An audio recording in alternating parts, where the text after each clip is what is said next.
Sáng 19 tháng 5, lãnh đạo xã Bắc Trạch, tỉnh Quảng Trị cho biết, cơ quan chức năng đang điều tra nguyên nhân 3 tàu cá bốc cháy tại khu vực cảng Thắng Lợi. Trước đó, khoảng 23 giờ ngày 18 tháng 5, tại khu vực cảng Thắng Lợi, 3 tàu cá đang neo đậu để sửa chữa bất ngờ bốc cháy dữ dội. Chính quyền xã Bắc Trạch huy động các lực lượng tham gia chữa cháy. Tuy nhiên, do các tàu đang trong quá trình sửa chữa, neo đậu sát nhau và chứa nhiều vật liệu dễ cháy nên ngọn lửa nhanh chóng lan rộng, bao trùm cả 3 tàu. Các lực lượng đã khẩn trương triển khai phương án dập lửa, ngăn cháy lan sang các phương tiện gần đó.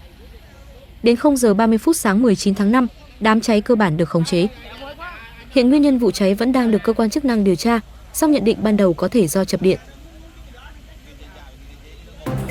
Đừng quên đăng ký kênh Báo Sài Gòn Giải Phóng và theo dõi để không bỏ lỡ những cập nhật nóng nhất.